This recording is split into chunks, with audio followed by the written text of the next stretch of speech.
E aí, tudo bem? Evangelista Renato aqui, graça e paz de Cristo.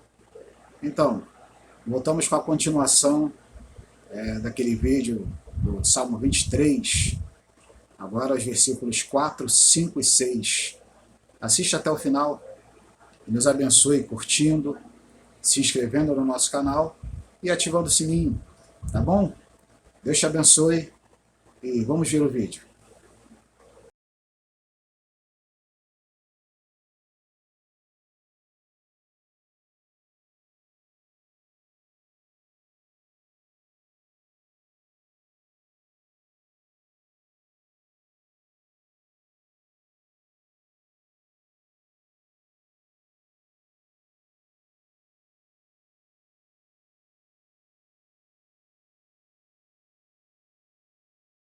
Fato está escrito: mesmo quando eu andar por um vale de trevas e mortes, não temerei perigo algum, pois tu estás comigo, a tua vara e o teu cajado me protegem.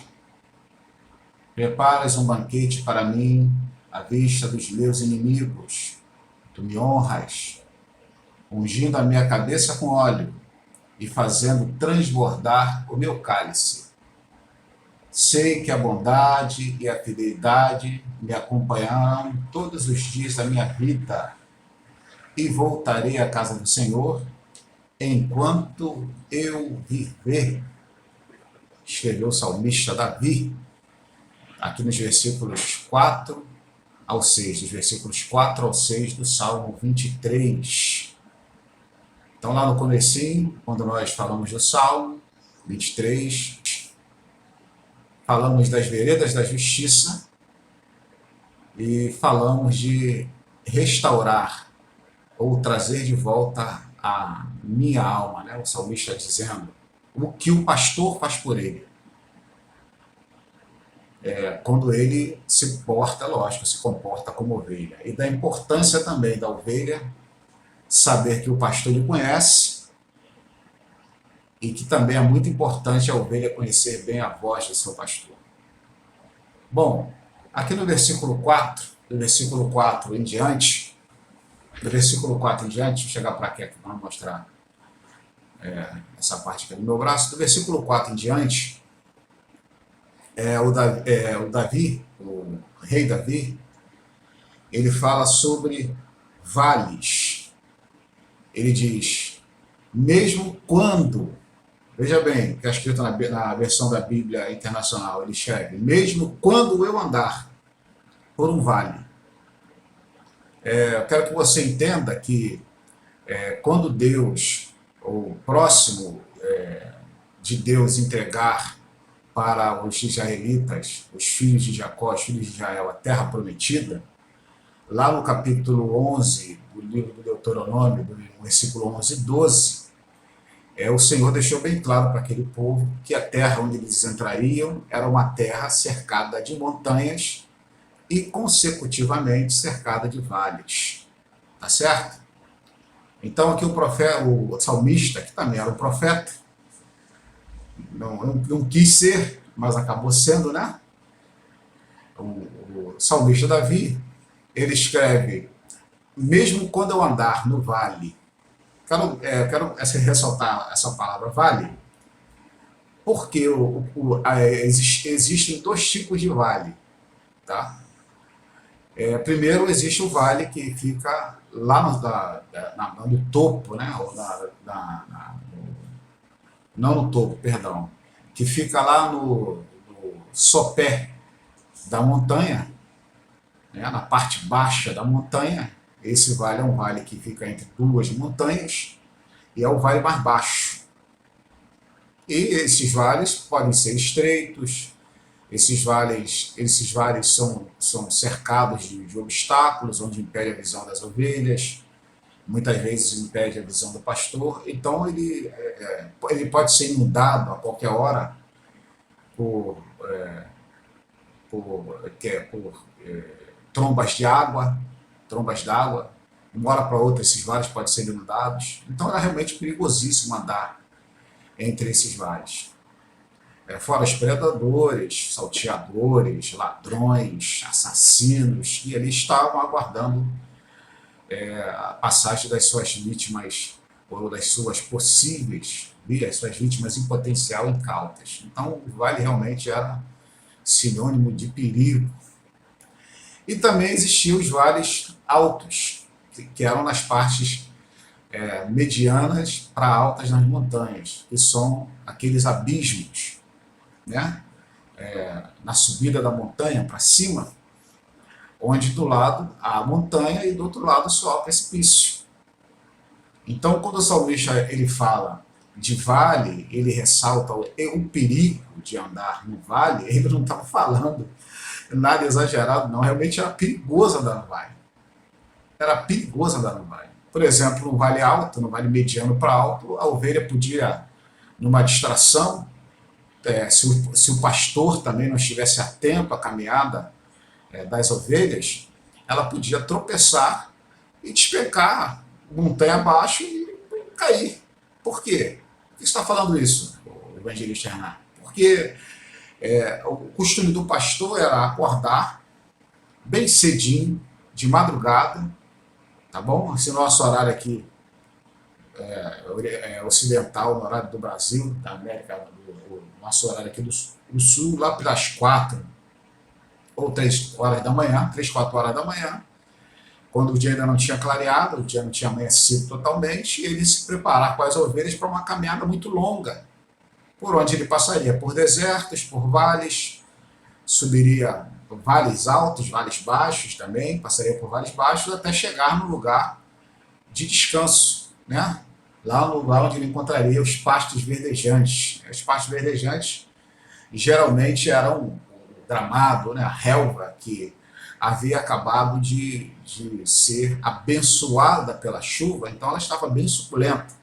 E era isso que o pastor procurava. E as águas tranquilas, as águas de descanso, onde as ovelhas podiam saciar a sua sede e descansar. Mas para isso ele teria que andar muito no deserto, entre os vales, né? Entre os vales. Então realmente era perigoso. Mas aí o salmista ele coloca uma situação ainda mais perigosa nesse padrão, né? Ou nesse trabalho que ele tinha que fazer. Ele fala: mesmo quando eu andar por um vale de sombras e morte. Então o vale já era perigoso. Mas aqui o salmista ainda diz que esse vale era um vale de sombra e morte. Por que ele diz isso? A palavra vale, a palavra sombra, na verdade, a palavra sombra e morte, principalmente a palavra morte, é uma palavra muito usada na poesia hebraica, porque eu vou te explicar por quê, mas deixa eu explicar o que significa a palavra sombra e morte. Sombra no hebraico significa tzel, e morte no hebraico significa mavet. Então, a palavra sombra da morte é uma palavra composta por duas palavras hebraicas, seu mavet. Então, o salmista ele está dizendo que ainda que mesmo que eu ande, mesmo que eu andasse, aqui na Nova Versão Internacional está dizendo mesmo que eu andar. Então ele está dizendo que a possibilidade de andar era uma possibilidade muito grande, imensa, que ele sabia que ele poderia andar. Ele sabia que isso não seria uma coisa impossível, uma coisa que estava descartada. Então a palavra é uma palavra hebraica, mavet, morte, seu sombra. E morte é a palavra mavet, ou a palavra sombra da morte, só que muda muito a composição da palavra. Ela é uma palavra muito usada, a palavra morte. Morte é uma palavra muito usada na poesia hebraica. Os hebraicos, os hebreus, os judeus, dentro do seu pensamento poético, usam muito a palavra morte. E eu vou te explicar por quê. Essa ideia está muito relacionada à poesia hebraica. Por exemplo, no livro dos Salmos, você pode ver lá Salmo 116:3, você pode ver também no livro de Jó, no capítulo 10, versículo 21, 22. Você pode ver no livro de Cantares de Salomão, capítulo 8, versículo 6. Você pode ver no livro do Eclesiastes, o livro de Eclesiastes, como você preferir, capítulo 7, versículo 1. E no versículo 30, e no capítulo 33, versículos 28 ao 30, também de Jó. E existem muitas outras passagens nos livros poéticos que eles falam de morte. Mas se você reparar, aqui o salmista continua, Davi continua escrevendo o seu salmo, ou cantando o seu salmo, porque eu acredito que ele escrevia o seu salmo e cantava o seu salmo para um determinado público. Ele diz o seguinte: mesmo que eu andar por um vale de sombras e morte, não temerei mal algum, ou não temerei perigo algum, dependendo da sua tradução, pois tu estás comigo, tu estás comigo. Então, aqui ele está colocando, ele está expressando para Deus, porque primeiro ele começa a falar de. Tá? Por que eu separei do Salmo 23, do versículo 1 ao 3, e agora eu estou falando do versículo 4 ao 6? Porque do versículo 1 ao versículo 3, o salmista está falando de, está falando do, está falando a respeito de. Ele está falando a respeito do pastor. Do versículo 4 em diante, ele está falando para. Você entendeu? Então aqui é um sinal de intimidade. Então, mesmo que eu andar pelo vale da sombra e morte, eu não temerei perigo algum. Mas por quê? Aí ele diz por quê? Ele diz, porque tu estás comigo. Ele está falando com o pastor agora. Ele está dizendo, tu estás comigo. O que denota o quê? Lembra que eu falei ali em cima, lá no primeiro versículo? Né? Quando eu falei Adonai Roi Loersá, do hebraico, ele diz, Senhor é meu pastor e não me faltará. Loersá, não me faltará. O que ele está dizendo? Não temerei perigo algum. Por quê? Porque, mais uma vez, tu não me faltará. Ele está dizendo para o pastor, tu está comigo. Né? A palavra Roi, que também pode se pronunciar reá, quando ele fala tu estás comigo, a palavra Roi no hebraico, que também pode se pronunciar reá, ele está dizendo, tu és o meu amigo íntimo. Então, o amigo íntimo passa comigo em todas as situações que eu passar. Quem é que sabe mais da minha vida do que o amigo íntimo? Muitas vezes um amigo íntimo, por isso que o provérbio diz que há amigos mais chegados que irmão. Ó, esse é o amigo mais chegado que irmão. Quem é o amigo íntimo mais chegado que um irmão? Deus, o Senhor, o dono de todas as coisas. O Senhor é o amigo mais chegado que irmão. Então, tu estás comigo. Mesmo se eu passar, mesmo quando eu passar, na verdade ele está dizendo mesmo se eu passar, ele não está dizendo que pode haver uma possibilidade. Ele está afirmando imperativamente que haverá momentos que ele passará pelo vale da sombra da morte, mas nesses momentos, ele não temerá, porque ele sabe que o amigo íntimo está com ele. O amigo íntimo está comigo. Deus é mais que o meu pastor. Ele está dizendo, o Senhor é mais que o meu pastor. O Senhor é o meu amigo íntimo e passa comigo em todas as situações, em qualquer momento, nos momentos, em bons momentos, tu estás comigo, e nos momentos ruins, até mesmo no vale da sombra da morte, tu estás comigo.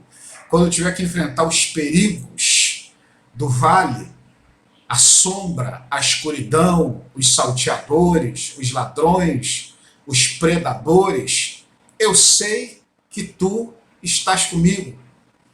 Quando Jesus Cristo, ele fala lá no Evangelho de João, no capítulo 10, se eu não me engano, a partir do versículo 27, que ele diz, eu sou a porta. Eu sou a porta. Ele diz, eu sou a porta. Ele estava se manifestando, ou ele estava se referindo a uma atitude que o pastor muitas vezes tomava em lugares perigosos. quando o pastor levava as ovelhas daqui para lá, de lá para cá, porque a vida de um pastor, o trabalho de um pastor é um trabalho nômade, e muitas vezes ele parava em algum lugar para o descanso das ovelhas, o que o pastor fazia? Ele construía um aprisco com pedras, e ele levantava o aprisco na maior altura que ele pudesse com as pedras, e muitas vezes, não havendo porta para proteger o aprisco, o pastor se deitava na porta. Você entendeu? Para impedir a entrada dos predadores no aprisco, para arrebatar ou carregar as ovelhas que estavam sob a sua responsabilidade. Então, quando Jesus está dizendo, eu sou a porta, e ele diz, aquele que entrar por mim, entrará e sairá. Aquele que entrar por mim será salvo, entrará, sairá e achará o quê? Pastais. Olha o que ele diz, aquele que entrar por mim estará seguro, estará salvo. Então, era o trabalho do pastor também. Ele fazia o aprisco de pedra, não havia a porta, ele se deitava na porta, e se viesse algum predador, ou algum perigo, um salteador, um ladrão, para roubar as suas ovelhas, primeiro ele tinha que passar pelo pastor. E se ele conseguisse passar pelo pastor, ele poderia entrar no aprisco. Por isso que Jesus diz, eu sou a porta. Primeiro, Jesus está dizendo, quando você entra por mim, que sou a porta, você está salvo. Então, para qualquer perigo te alcançar, olha o que Jesus está dizendo. Primeiro tem que passar por mim. É o pastor. E aí o salmista continua e diz assim, tu estás comigo, e a tua vara e o teu cajado me protegem. A tua vara e o teu cajado me protegem. Shivit Kerah, o salmista diz, Shivit Kerah, e ele diz também, o Mish Ant Kerah. Então ele está dizendo, a sua vara e o seu cajado são dois instrumentos, Shivit Kerah e Ant Kerah. São dois instrumentos que o pastor usava para poder conduzir o rebanho. A vara era o que ele usava para corrigir a caminhada do rebanho, para guiar o rebanho, para conduzir o rebanho, e também usava para proteger o rebanho da investida de predadores e salteadores. Então ele diz, a tua vara e o teu cajado me protegem. Então a vara do pastor ele usava para conduzir o rebanho, protegendo o rebanho de salteadores e também de predadores. E dessa vara, muitas vezes, o pastor ele usava o aguilhão na ponta da vara, em algumas situações, para que ele pudesse ter uma vantagem sobre o predador ou sobre o salteador, caso ele tentasse arrebatar alguma ovelha do seu rebanho. Ok? E ele também usava o cajado. Para que ele usava o cajado? O cajado era para resgatar as ovelhas. O cajado já tinha na sua ponta uma parte curvada. Deixa eu ver se dá para você ver aqui. Ó. Uma parte curvada. E muitas vezes, quando a ovelha caía num buraco, caía numa brecha da montanha ou do caminho, onde o pastor não podia alcançar essa ovelha com a sua mão, ele usava o cajado, a parte curva, pegava a ovelha e resgatava a ovelha. Então, a ovelha estava segura. Davi, como ovelha, está se sentindo seguro. Eu estou seguro. Por quê? O amigo íntimo, o pastor, está comigo. Mesmo em situação que a morte pode me cercar, a morte pode me ameaçar, eu me sinto seguro, porque o pastor está comigo. O pastor tem o total controle da morte. Aleluia. Esse pastor tem. Esse pastor não teme a morte. E quem anda com seu pastor não precisa temer a morte também. Porque esse pastor está comigo. Eu ando com ele. Eu não temo o vale da sombra da morte. Eu não temo o vale da sombra da morte. Eu poderia falar muitas outras coisas aqui, mas é que eu não quero realmente te enfadar. Não quero te enfadar. Né? Quando o pastor fala me consola ou me protege, ele está dizendo, quando Davi fala, ele está usando, fazendo uso do termo Nahan, que ele tem vários sentidos no hebraico, mas aqui, especificamente aqui, Davi está dizendo que Nahan é consolar ou proteger. O pastor me protege com a sua vara e me protege com o seu cajado. Por isso, eu não temerei mal algum, mesmo quando, nem ainda que eu vou passar, não, mesmo quando eu passar no vale da sombra e morte, eu não temerei mal nenhum. Nenhuma escuridão vai me colocar medo, porque o pastor é meu amigo íntimo. Reá, o pastor está comigo. Roi Reá, o pastor é meu amigo íntimo. O pastor está comigo. Continuando aqui, eu queria falar muito mais, mas eu quero gravar esse vídeo em pelo menos 35 minutos. Vamos ver se a gente consegue. Aí ele continua e diz: preparas um banquete para mim, à vista dos meus inimigos. À vista dos meus inimigos. Tu me honras, ungindo a minha cabeça com óleo e fazendo transbordar o meu cálice. Agora a ovelha saiu lá do deserto, saiu dos meios dos vales, do meio do perigo, e o pastor atraiu a sua ovelha para uma situação de conforto e fartura. O pastor atraiu a ovelha para uma situação, atraiu para uma boa situação, uma situação de conforto, de fartura e também de proteção. Mais uma vez, proteção. Né? Mais uma vez, proteção. Quando a gente fala lá do vale, eu gosto muito do Salmo 121, nós já até falamos aqui sobre o Salmo 121, né? Quando fala que ele não deixará vacilar ou tropeçar os teus pés, aquele que te guarda não tosquenejará. Deus não vai deixar você tropeçar no vale. Não vai deixar você tropeçar no vale. Não vai. Ele não vai deixar você cair, tombar no vale. Aquele que te guarda não dorme e nem cochila e não vai te deixar tropeçar. Mas aqui no versículo 5, Deus está atraindo a ovelha agora do deserto, dos vales, para uma situação de conforto. Deus está preparando uma mesa. Ele diz: ó, preparas-me um banquete para mim, à vista dos meus inimigos. Os meus inimigos podem me ver? Podem. Mas eles não podem me tocar.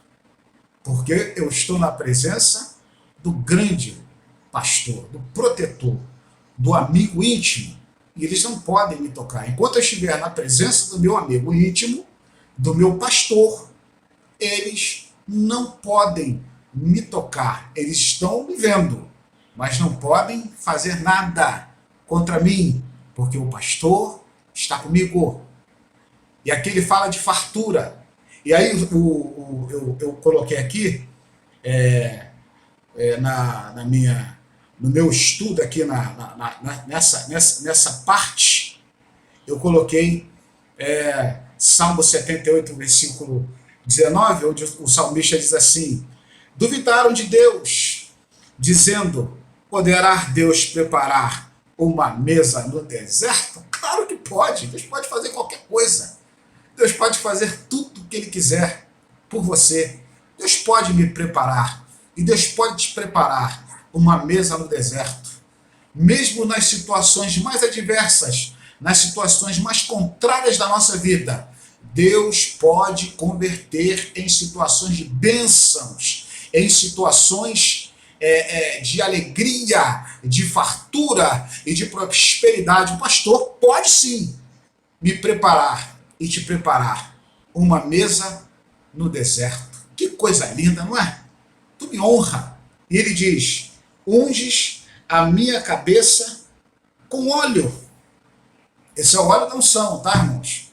Quando Davi fala, unge a minha cabeça com óleo, o óleo, lá em Eclesiastes no capítulo 9, ele diz, em todo tempo, seja os teus vestidos alvo como a neve, e que nunca falte o óleo sobre a sua cabeça. Então, quando se fala em ungir com óleo, se fala na presença do Espírito Santo, na presença de Deus dentro de você. O Espírito Santo está com você, te dando discernimento, te dando sabedoria, te dando inteligência, te dando sensatez, né? Então, o pastor unge a minha cabeça com óleo. Por isso que quando Pedro escreve na sua primeira epístola, no capítulo 5, ele diz, olha, sede sóbrios. O que ele está dizendo? Olha, o pastor colocou óleo sobre a sua cabeça, mantenha o óleo sobre a sua cabeça. Por quê? Porque o leão, porque o diabo, o vosso adversário, anda ao derredor. O que é um leão? O leão, lembra do leão? O leão que Davi enfrentou, que ele relata lá em 1 Samuel, primeiro livro de Samuel, capítulo 17, a partir do versículo 32. O leão é um predador. Esse leão é um predador. Quando ele diz, ele anda como leão. Ele anda como leão. Ele não é um leão da tribo de Judá, mas ele anda como leão predador. Bramando como leão. Procurando a quem ele possa tragar. Continue com óleo na sua cabeça. O pastor não colocou óleo sobre a sua cabeça? Continue com o óleo sobre a sua cabeça, para que você tenha sobriedade, para que você saiba absolutamente o que você está fazendo, para que você tenha sucesso nas suas decisões. Você está na presença do pastor, o pastor preparou uma mesa para você, e o pastor colocou óleo, shemen, sobre a sua cabeça, para que você possa continuar na sua presença, sendo sóbrio. Ele agora te atraiu do deserto para uma situação de fartura, para uma situação de conforto. E aí ele diz mais, ele ainda diz, não, é porque o tempo, irmãos, é muito curto, eu não quero te enfadar, é muita coisa. Ele diz mais, ungindo a minha cabeça com óleo e fazendo transbordar o meu cálice. Eu vou encerrar esse versículo 5 por aqui, tem muita coisa para falar, eu não quero te enfadar. Versículo 5, quando ele fala de cálice, muitas vezes o pastor, em determinados lugares, onde a água era distante e a ovelha bebia, precisava beber águas tranquilas, e a ovelha só bebia água limpa. O que o pastor fazia? O pastor, ele cavava na rocha um recipiente, digamos assim, um coxo, ou um recipiente. Ele cavava sobre a rocha. Ele ia buscar água limpa, cristalina, e ele enchia aquele recipiente de água para que a ovelha não precisasse se cansar para beber a água, quando a caminhada era muito longa. Preste atenção nisso, irmãos. E o pastor sempre renovava aquela água. Então, quando o pastor renovava aquela água, não tinha como virar aquele recipiente, porque ele estava cavado sobre a rocha. Como o pastor renovava a água? Ele pegava a água limpa, ia jogando sobre aquela água que estava ali parada, até que aquela água saísse, aquela água que estava estagnada saísse, e só ficasse ali água limpa e cristalina, para que a ovelha pudesse beber e matar a sua sede. Meu cálice transborda. Alguns dizem que aqui no versículo 5, Deus está sendo um anfitrião, mas não, ele continua sendo um pastor. Só que agora ele atraiu a ovelha de uma situação de perigo, de uma situação de perigo iminente, de uma situação de sobressalto que estava no versículo 4, protegeu ela com seu avaro, protegeu ela com seu cajado e trouxe ela para uma mesa, onde há fartura, onde ele unge a sua cabeça e onde ele faz o seu cálice transbordar. Mais uma vez o pastor está garantindo para a ovelha segurança, lembra que eu falei ali em cima? Segurança, proteção, descanso, comida e água para matar a sua sede. Oh, glória a Deus! E unção sobre a sua cabeça, para te honrar e para te dar discernimento.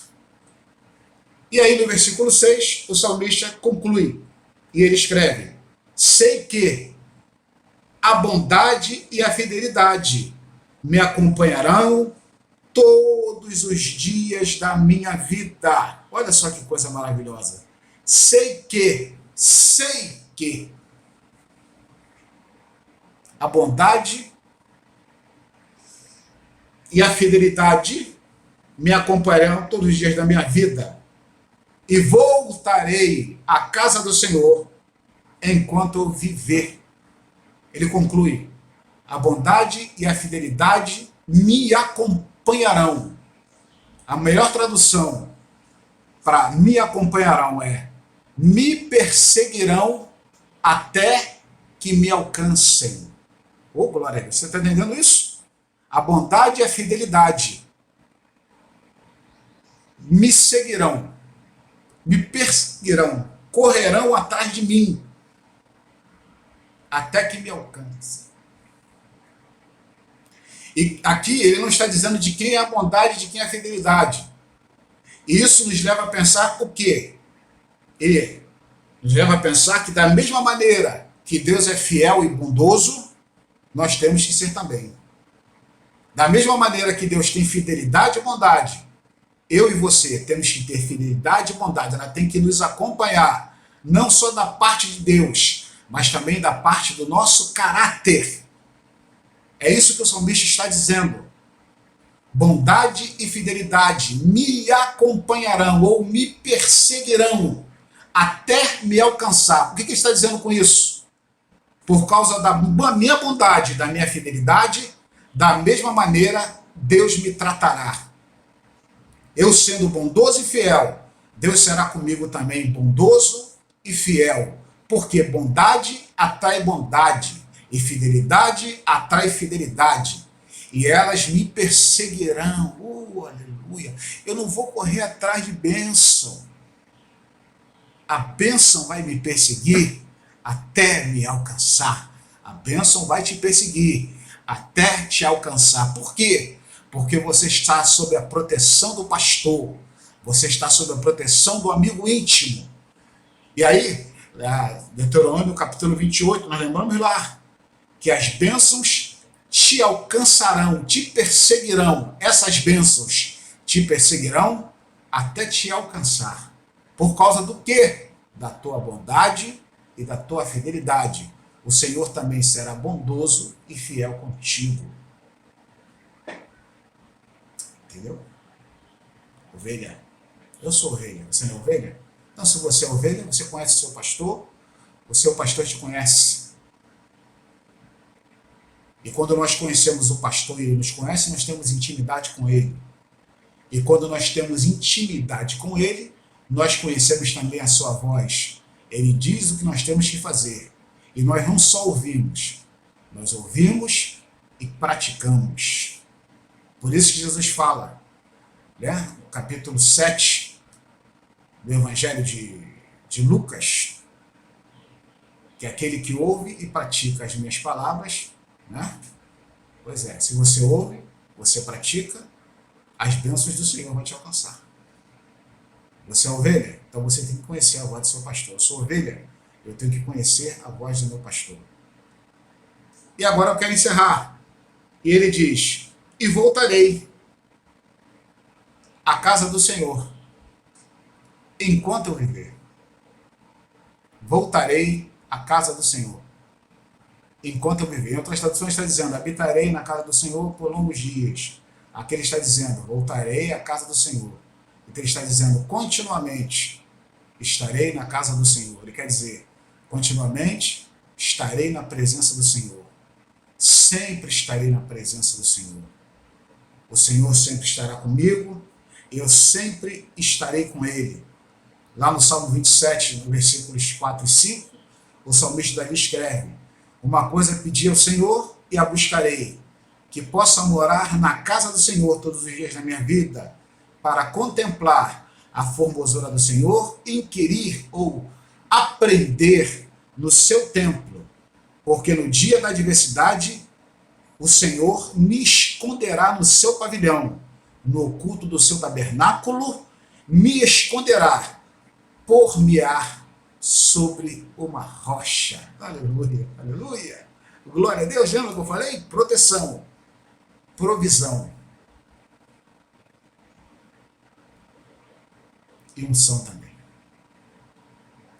E ainda eu escrevi aqui, Efésios capítulo 2, versículo 6 e 7, que é já uma parte espiritual desse texto, quando o apóstolo Paulo escreve: e Deus nos ressuscitou com Cristo, e com ele nos fez assentar nas regiões celestiais em Cristo Jesus, para mostrar nas eras que hão de vir a incomparável riqueza de sua graça demonstrada em sua bondade para conosco em Cristo Jesus. Bondade e fidelidade me perseguirão até me alcançar.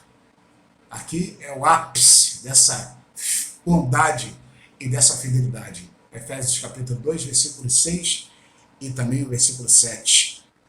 E para terminar, eu quero ler com você Salmo 78, versículo 70 ao 72, quando está escrito: também elegeu Davi seu servo, e o tirou dos apriscos das ovelhas, e o tirou do cuidado das que se acharam prenhes, para apacentar a Jacó, seu povo, e a Israel, sua herança. Assim os apacentou segundo a integridade do seu coração. Davi era um homem íntegro, fidelidade e bondade, segundo a integridade do seu coração, e os guiou pela perícia das suas mãos. E ele era um homem sábio, porque Deus lhe deu sabedoria quando ungiu a sua cabeça com óleo. Então, eu queria falar muito mais de Salmo 23, tem muito mais para falar, mas é 36 minutos. Eu não quero te falar. Vai estudar um pouquinho a Bíblia, vai lá ver as referências, vai pesquisar, vai aprender. Também nós estamos sempre aprendendo. Muito obrigado por ter ficado até esse momento. Deus te abençoe muitíssimo. Tá? E como eu te pedi lá no começo, se inscreva no meu canal, curta, ative o sininho, que você vai me abençoar. Por favor, me abençoe, que você me abençoando, você será abençoado também. Fique com Deus e que Ele te abençoe em nome de Jesus. Deus abençoe a tua vida em nome de Jesus.